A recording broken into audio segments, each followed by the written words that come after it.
I never thought I would be writing this. I really need to know if I am going crazy or if my parents are actually the bad people I think my parents are. I have been thinking about my parents a lot. I am starting to wonder if my parents are really as bad as I think my parents are. My daughter Emma is 14 years old. She has been playing the cello since she was 6 years old. Emma is not just good at playing the cello. Emma is really extraordinary at playing the cello. Her teacher says that Emma has a chance of getting into Juilliard. 3 years ago, my husband and I tried to save every penny we could so we could buy Emma a cello. The cello cost $30,000. I know that sounds like a lot of money. If you knew Emma and if you heard Emma play the cello, you would understand why we did it. We even drove 8 hours all the way to Chicago just to find the cello for Emma.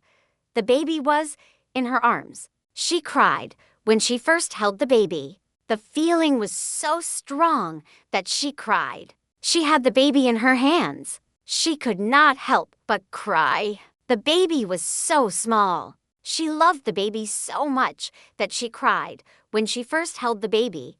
Tuesday, I woke up at 3 a.m. with the worst pain I have ever felt. It turned out that my gallbladder had basically exploded. I had to have emergency surgery. My husband was overseas for work. He could not get back for days. My parents lived 20 minutes away from me. They immediately volunteered to stay with my daughter Emma. I was really grateful to my parents. My mom kept saying, "Do not worry about anything, sweetheart. We have got this." To me, I got home on Friday afternoon, and I was still feeling really tired from the pain medicine. Emma was in her room with the door locked. She would not come out. My parents were sitting in the living room. They were acting like everything was fine. Then I saw that the corner, where Emma's cello is supposed to be, was empty. I said, "Where is the cello?" My mother did not even look up from her phone. She said we returned the guitar to the music store. My mother was still looking at her phone. "We returned the guitar to the music store," is what she said. I could not believe what I was hearing. "You really just said that?" My father said that $30,000 for a kid's toy is too much. We took it back. The money will be really good for my sister's college fund when she needs it. My father thinks that the college fund for my sister is a better use for the money than a toy that costs $30,000. I really could not understand what they were talking about. They actually returned it? A custom instrument that is 3 years old. To which store did they return it? When I asked them about it, their story was different every time. At first they said it was the music shop in our town. Then they said it was the store where we originally bought the instrument in Chicago. Then my mother got upset with me, said I was not thankful for their help with Emma. The custom instrument is really important to me. I do not know why they returned it to the store. My mother said they were trying to help us with Emma. I still do not understand why they returned the custom instrument. Emma finally came out of her room. Her eyes were really swollen from crying. She said to me that my parents took the cello on Wednesday. This was when Emma was at school. When Emma got home, she asked them where the cello was. They told Emma that she needs to learn the value of money. They also said that hobbies should not cost more than cars. Emma was really upset about the cello. The cello was taken by my parents, and Emma did not know what to do. I began to make phone calls to every music store that was within 100 miles of me. I did not find what I was looking for. Then I looked at Craigslist and Facebook Marketplace, every other place I could think of. I finally found what I was searching for. A man who collects things in the city had posted something about his thing, Emma's cello. This collector had bought Emma's cello from a couple for $18,000 in cash just 2 days before that. I was writing down everything that happened for the police when I came across something. My parents had left a folder on my desk that said documents on it. I think they were looking through my stuff while I was away. The folder had a lot of papers in it. One of the papers was a property deed for my grandmother's rental house on Maple Street. My parents had told me that she sold this house before she passed away 8 years ago, except the deed was in my name. Had been for 8 years. I did some digging. What I found out is really surprising. The property has been rented out the time. Someone has been paying $1,400 every month. This money has been going into an account that my parents control. When I add it all up, it is over $130,000 in total. The property has been bringing in a lot of money, $1,400 a month. It has all been going into that account, controlled by my parents. Here is the thing. When Emma was 6 years old, I had a lot of problems after losing a baby. I was very sick, slept for many days. My parents had to make decisions for me because I was not awake. They got a paper that said they could do things for me. It seems they never gave that paper back to me. For 10 years now, my parents have been taking the money that I should have gotten from my family. I am meeting with a lawyer on Monday. I have all the documentation that I need.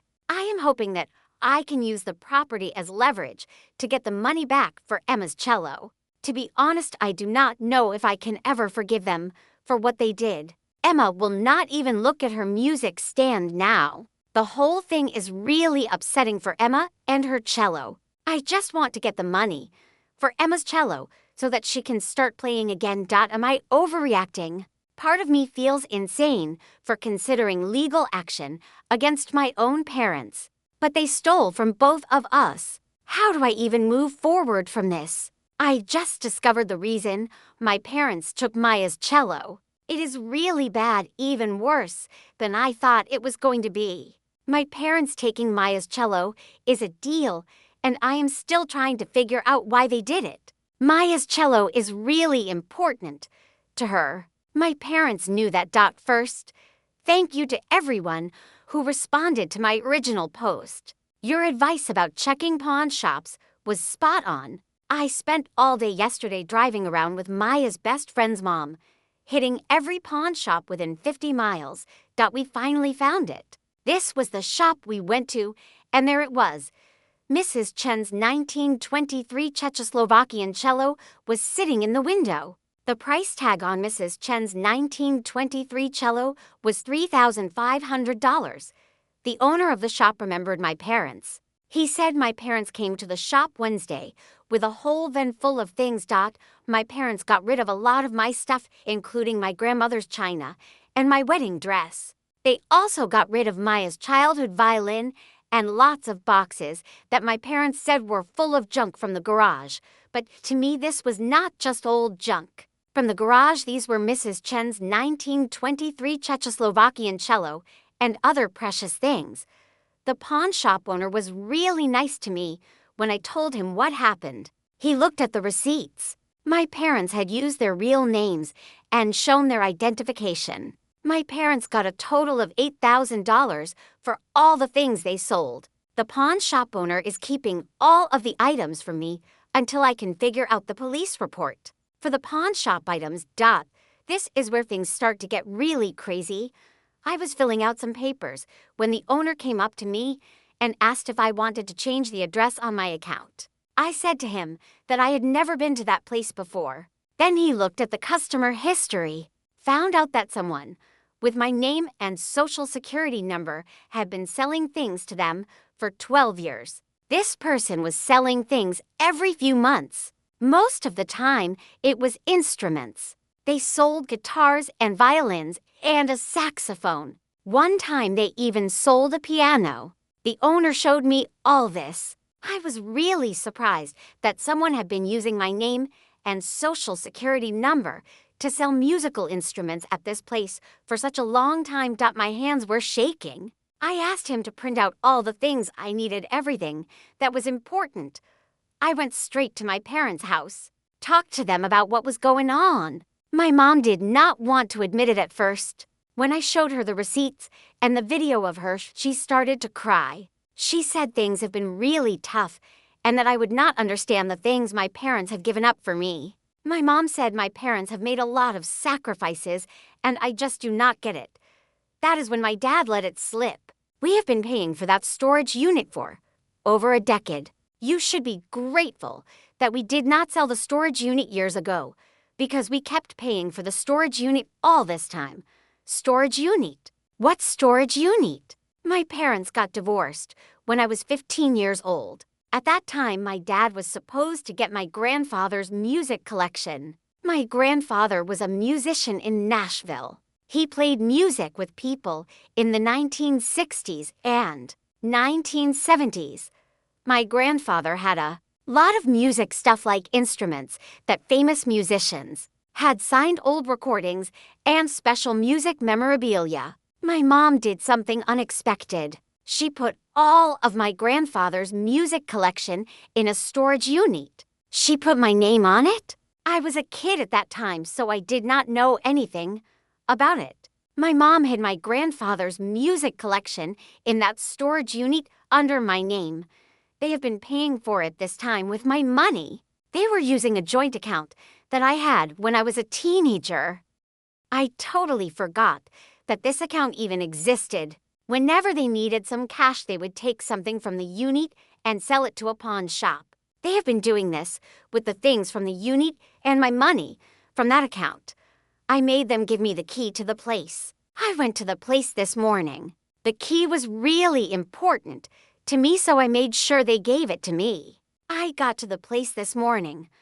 Reddit, I am really struggling to put into words what I just found. There are guitars that have been signed by Johnny Cash and Willie Nelson. I also found my grandfather's recording equipment that he used. Then I saw boxes and boxes of vinyl records. I think some of these records are probably worth a lot of money, maybe even thousands of dollars. I found sheet music, which is really cool. There are also a lot of photos of my grandfather with every country music legend you can think of. When I looked in the back corner, I found even more musical instruments. 3 cellos, 2 violins, and a bass that all belonged to my great-uncle. The unit was climate-controlled. Thank God. There is a lot of stuff missing. I saw empty guitar cases just sitting there. There are gaps on the shelves where things used to be. My parents have been selling off my inheritance, the things that I should have gotten for then 10 years now. They have been doing this for long.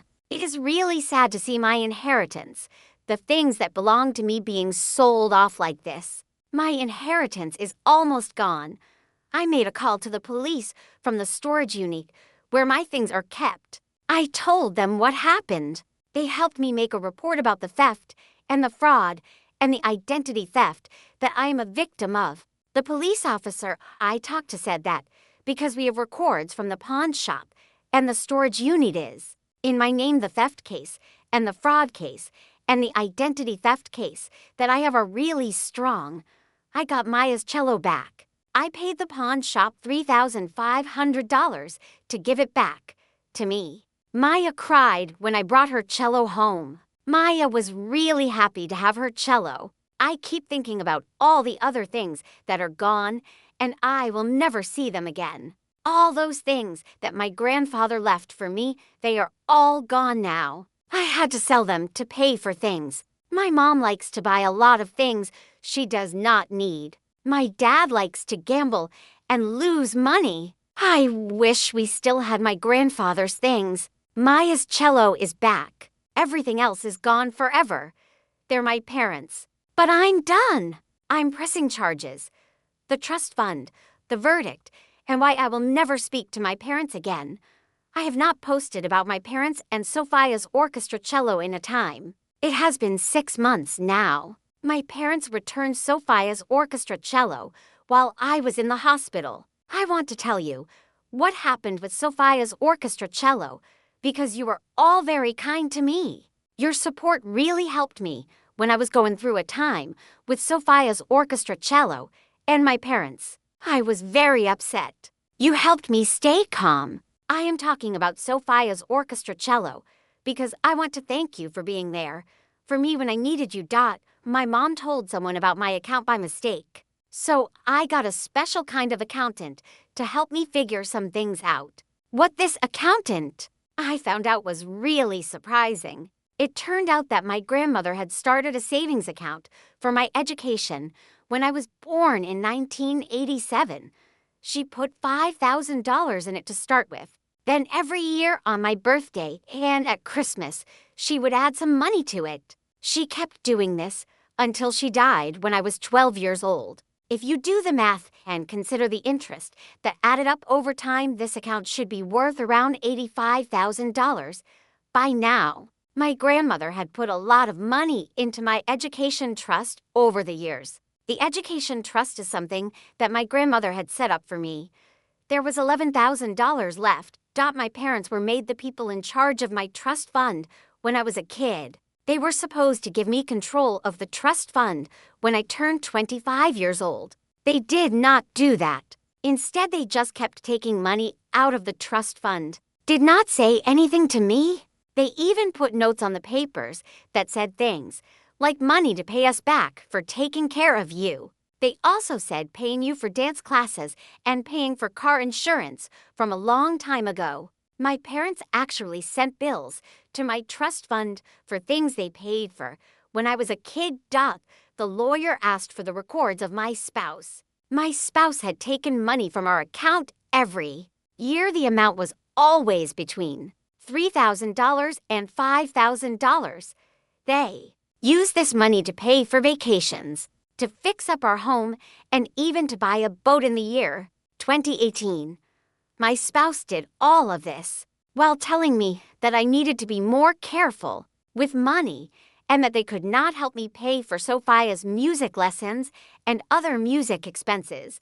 The legal battle was really tough. They went out, hired their own lawyer, using my trust money naturally. They tried to say they had the right to take my money because I somehow agreed to it, which is just not true. They called it consent and said they could use it to pay themselves back for the cost of raising me. The lawyer for the side actually sent in a detailed list of all the costs for raising me, and it added up to a total of $287,000.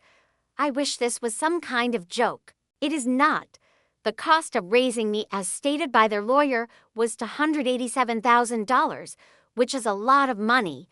The judge did not believe them. The person had to face charges because they did fraud and they did not do what they were supposed to do with the money. The person in trouble made a deal so they would not have to go to jail. They still got in trouble. They have to be on probation for 2 years. They have to pay back the money they took. I do not think I will ever get the money back from the person who did fraud because they are saying they do not have any money. Now they are saying they are bankrupt.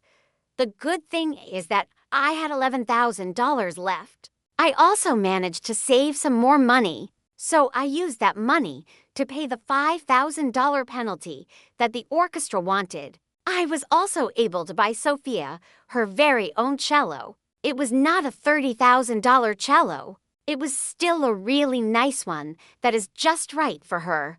Now Sophia has a cello that belongs to her. Nobody can take it away from her. Sophia played her concert with her new cello last month, and I cried the whole time I was watching her. Sophia and her cello are really something. The family fallout has been what you would expect. My parents sent an email to everyone with their side of the story. They say I am an ungrateful daughter who is suing them over a simple misunderstanding. They claim they gave up everything for me. My aunt called me. She was screaming. She said I am being very mean to my parents and that I am trying to send them to jail. My cousin even posted something on Facebook about family loyalty and the family fallout. The family fallout is really getting to me because my cousin is talking about family loyalty. The family fallout is what my parents and my cousin are trying to avoid by saying all these things about me. My grandmother's sister got in touch with me. She is 89 years old now. My grandmother's sister told me that my grandmother never really trusted my parents. This is why my grandmother made the trust so strong. My grandmother's sister said that my grandmother would be very proud of me for standing up to my parents. my grandmother's sister has been to every one of Sophia's concerts. Since then, I have not spoken to my parents since the court hearing. My parents have left me a lot of voicemails. Sometimes they are really angry. Sometimes they are crying. They keep saying I should drop the charges against them. Then they say they are sorry and want me to forgive them. Then they get angry again and say they will hurt me. I kept all of the voicemails from my parents because I need them for the restraining order against my parents. Sophia is doing well. She got the spot in her music group this season. Sophia is applying to music schools for a year. Her music teacher says she has never seen a student as determined as Sophia. I think Sophia almost losing music made Sophia realize how much Sophia loves music. People always ask me if I regret what I did. They want to know if I should have just dropped the thing to keep the peace at home. What kind of mother would I be to Sophia if I told her that family is about letting people take advantage of you? That love is about being quiet when they are taking things that belong to you? I think about Sophia, and I wonder, what would she think of me if I did nothing? Would she think I am a mother if I let people walk all over us? I do not want Sophia to think that family means you have to let people steal from you. I do not want her to think that love means you have to be silent when someone is hurting you. My parents took a lot more than money from me. They took away the trust I had in them, the opportunities that I could have had, and the financial security that I should have had for years. But my parents also taught me something that's really important. Family is not just about the people you are related to by blood. Family is about the people who are actually there for you when you need them. My parents showed me exactly what kind of people they are. Thank you, Reddit, for believing me when I could barely believe it myself.